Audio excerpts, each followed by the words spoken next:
the first cross-cutting session of the expert group meeting, where we'll focus our discussion on the interlinkages among SDGs 1 to 8 and 17, including their interlinkages with other SDGs. We need to think and act differently, recognizing the linkages between the SDGs.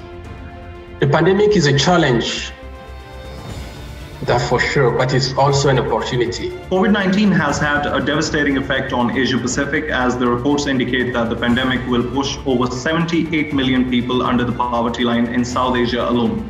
So the approach should focus in building and enhance multiple capabilities of those living in poverty to allow moving upwards, not just above the poverty line. The key strategic policy emphasis recognizing gender as a cross-cutting constituency should address the root causes of poverty, food insecurity, and malnutrition, as well as uphold labor and environmental standards. We said you need investment in skills, but skills is much broader. You need a good governance system. Informal workers have lower earnings on average than formal workers. 44% of all workers globally are self-employed. It requires uncompromised focus on food and seed sovereignty, agroecological approaches, dismantling of corporate control over agriculture and food systems, enhanced security of land tenure and food security for all, curbing inequitable distribution of land, and protection of small farmers and their products from predatory trade practices. So the regulation of global corporation and addressing extraterritorial impacts, it's really important at this point.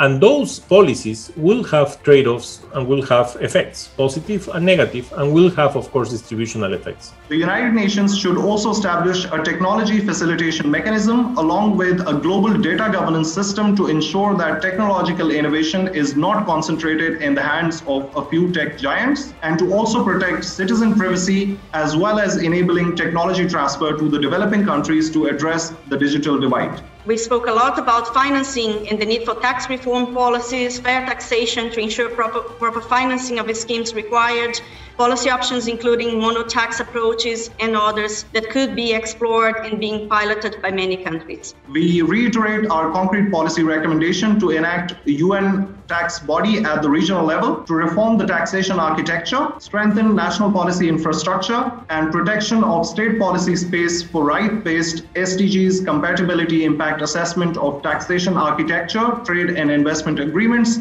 as well as new emerging technologies. So the logic is that if we want to quantify this framework, we need to understand the food system as an economic activity. We need to understand the impacts over life, which is at the right-hand side in the blue different colors. But we also need to understand the potential systemic risk. Those trade-offs over risk, over environment, over different elements, water, land, soil, biodiversity, are central to be able to be understood. FFT processes should help developing countries address macroeconomic pressures involving debt distress, hegemonic trade negotiations enabling liberalization, market deregulation, massive privatizations, and neoliberal instruments like ISDS, designed to plunder nation states of vital resources, leaving virtually no fiscal space for COVID-19 recovery or sustainable development priorities. Thank you so much, Ali, and we're taking good note, and we'll hear back, I'm sure, from you, including in the reporting back, working poverty, and of course, all that can or should be done under each of the goals.